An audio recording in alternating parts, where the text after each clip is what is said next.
Hey, it's Les from the TV Dudes. As part of our special coverage of Austin Film Festival's 26th year, I was lucky enough to chat with writer Ben Cory Jones. We talk about his work on Insecure, Underground, adapting the Eddie Murphy movie Boomerang for a TV series, and much more. It's a great chat, and I hope you enjoy.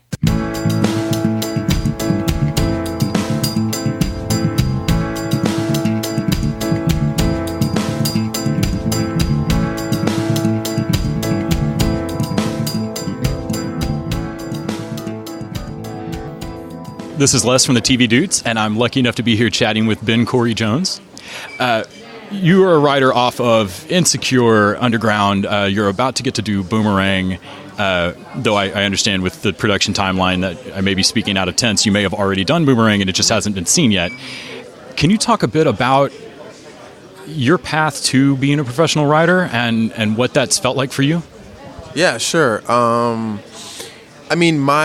Before I became a writer, my former career, I was a Wall Street banker in New York City for roughly 4 years.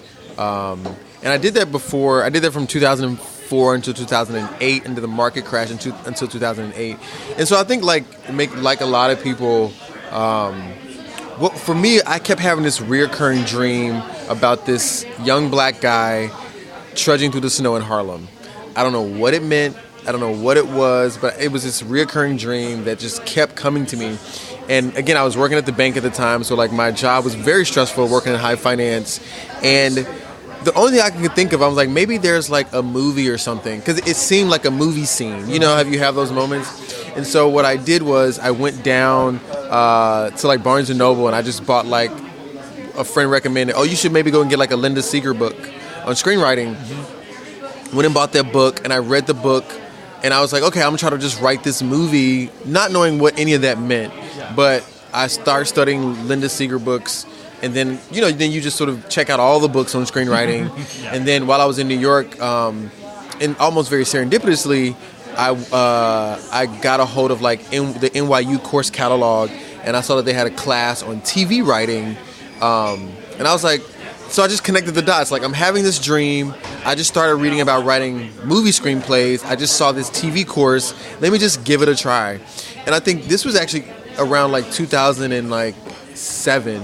And so, like, Grey's Anatomy had just hit, Desperate Housewives, Lost, The Office. Mm-hmm. So a lot of like popular shows were like really hitting. And I was like, I just kept listening to, I think, what the universe was trying to tell me was like, boy, you're supposed to be a TV writer. And so I signed up for that class. It was like one of those like night classes.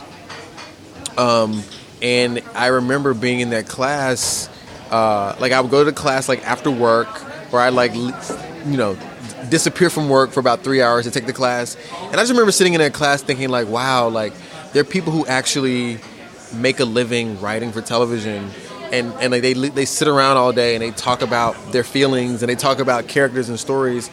And so from that moment on, I was like, I want to be able to do this in a real way. And my professor at the time, she was like, because we had to write a script in the class, she was like, you're a shitty writer, but you are, but there's something unique that you have about connecting emotionally. And so she was like, if you want to do this full time, you got to move to LA. And it just so happened that the market crashed in 2008. A lot of us were out of jobs on Wall Street. And so I was like, maybe I'll just move to LA and see what happens. And I was lucky enough to just start getting assistant gigs kind of right away when I got to LA. And one thing led to another. The biggest break I got was I got into the Disney writing program in 2013. And so, but that took me about 4 years in a row of applying. Because like everybody, like I applied to all especially like the diversity writing programs. Like I applied to like NBC, Warner Brothers, ABC. It's just kind of the thing you do as a writer in LA. Like you want to apply to festivals and contests and fellowships. Because one, you want to find out if you're actually a good writer or not. And then when you start making it to like the semifinal rounds, and you're like, okay, I'm not as horrible as I think I am. And then when you finally get some, and I won a few awards, and so it kind of all just sort of happened that way. Really, it's like step by step almost, like just taking small steps. I know, Insecure was a show that I think impressed everybody who saw any of it, and Issa Rae is just impressive. one of the conversations that has been really interesting to me lately is there's been a discussion online about writers' assistants and the pushing for diversity in front of the camera, but it's difficult to really follow through on that when the path to show running or the path to leading a writer's room almost involves you to work without pay for a year or two in LA, or work with substandard of living pay, so that no matter how diverse we want no matter how much lip service is paid to diversity, if the only faces that trickle up to run the show, like to actually show run, look like me and not you, then it's not going to change anything. So in terms of your career and getting to move up and where you would want to go down the line, are you seeing that change more? Is it a person by person basis on who runs what rooms, or are you seeing any of that from your side? Not really, unfortunately. I mean, I think what worked in my benefit, and there are a bunch of writers of color. We kind of all know each other, but we started out like being the writers' assistants, and I think we really like. It's a thing of like you can't really skip any steps, especially in television. You almost want to have that writer's assistant job just so you know what it's like before you get on staff. It's almost you can prepare yourself, and then you also want to have a lot of staff experience before you run a show, just so you know what that's like. Like the writer's assistant job is just as hard to get as the staff writer job, because it's a direct pipeline to writing on a TV show, and those pipelines, I mean, unfortunately, they haven't changed that much. The thing is, like, if you have a showrunner, if we expand the field of what we think a showrunner is, then hopefully that showrunner is inclined to hire people who are from diverse backgrounds. And usually that's the case, and especially like if it's a showrunner of color who's writing a show with characters of color, you'll tend to populate that show with writers of color. It's simple math. Like, it's not necessarily, it's not rocket science to figure that out. So I guess it is changing a bit, but I still think there's still a lot of work to be done to get more people from diverse backgrounds into the pipeline, into the writer assistant world, just into the script coordinator world, because that stuff is it's really important to do that. And so, change is slow, but I think a lot of what we're trying to do is attack the problem from the bottom, but we really want to attack it from the top. We want to create more showrunners who can then hire more people of color, I would say. Can you talk a little bit about Boomerang and the show coming out? And I'm excited to hear what it's going to be. Yeah, no, it's super exciting. I co-created the series with my good friend Lena Waithe, and we have Halle Berry as one of our executive producers, who was an original, obviously, actress in the film. BET came to us and wanted us to sort of think about what could, if you were to reimagine that movie as a TV show in 2019, what would it look like? And we chatted with Halle Berry about it, and one of the biggest things she said to us was like, we had our Boomerang in the 90s. What's your version of it? And so when Lena and I went back to figure out, okay, one, adapting a movie, an iconic romantic movie like Boomerang into a TV series, you could go really, really wrong or really, really right. Or you could just you have to figure out what is a TV. One, to adapt any movie to a TV show is challenging, but then to figure out how do you take these iconic characters, because the movie had Eddie Murphy, Martin Lawrence, David Alan Grier, Grace Jones, Halle Berry, and we were trying to figure out how to make that a TV show. And so what I think we've smartly done is to sort of say, okay, let's not try to recreate the wheel. If you watch the end of the movie Boomerang, Eddie Murphy and Halle Berry's character, they walk off into the sunset. You assume that they're going to start a life together. And so we imagine a world where if they had a kid in 1992 when the movie came out, that kid would be 26 years old today. Yeah. Who you telling? And so we wanted the show to just follow the offspring of Eddie Murphy and Halle Berry and her group of friends. But they work in advertising like the parents. And the show pretty much wants to talk about what is it like to have the vestiges of like these iconic parents and how to find your own footsteps. When you meet Eddie Murphy's character in Boomerang in the movie, he's kind of already made it. But we want to show a character who wants to be like that but hasn't quite made it. And so it just helps us just to explode the world wide open. We shoot the TV show in Atlanta. It's set in Atlanta. I went to college in Atlanta, and so part of me wants to talk about what is it like for like a young person of color in the South to like try to be an entrepreneur. And so we're trying to tackle all that, and also trying to say something about the culture.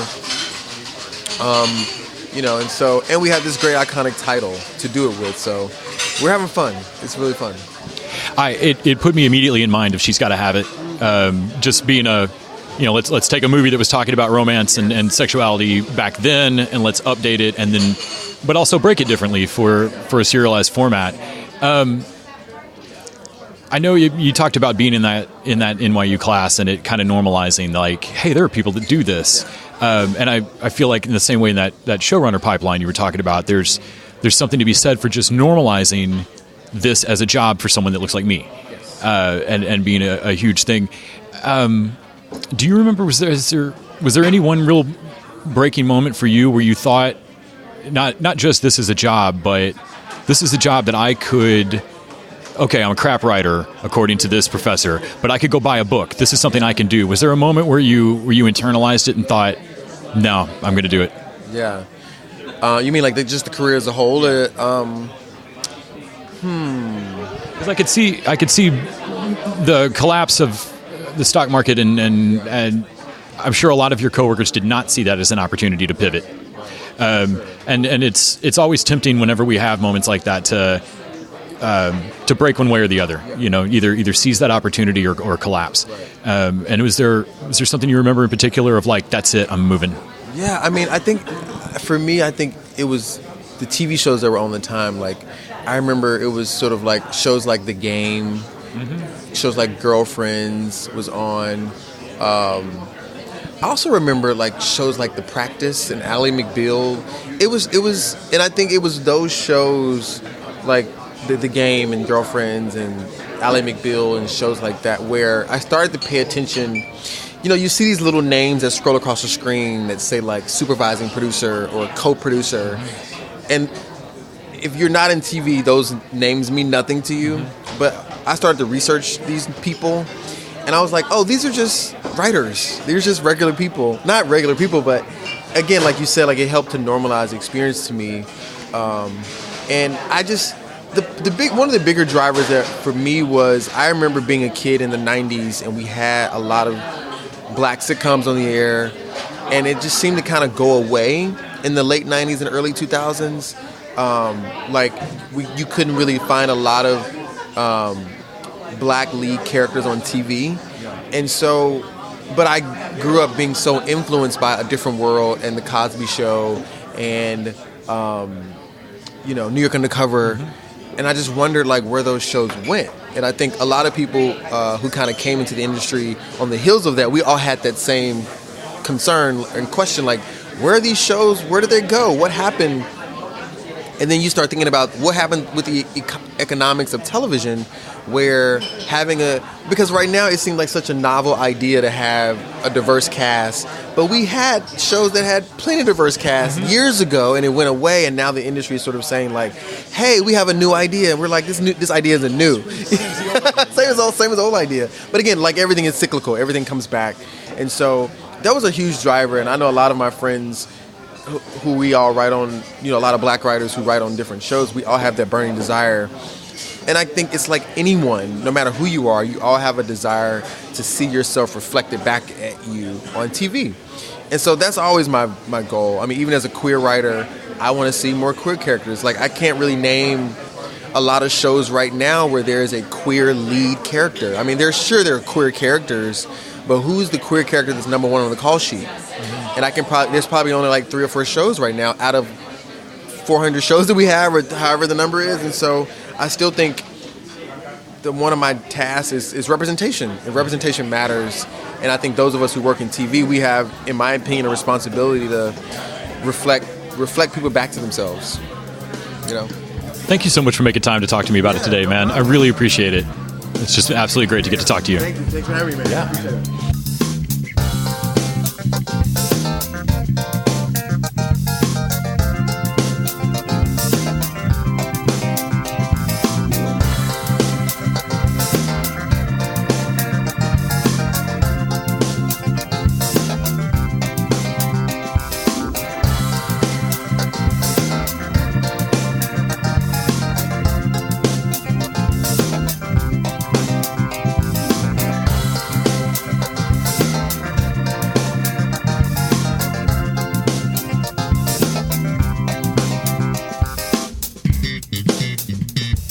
The TV Dudes is an independently run podcast and a member of the Electric Sweater Podcast Network. We are exclusively listener supported. If you'd like to help us out, go to patreon.com/TV Dudes. You can like us on Facebook and Twitter at TV Dudes. All the music for our show is by our friend and original TV dude, Gregory J. Amani Smith.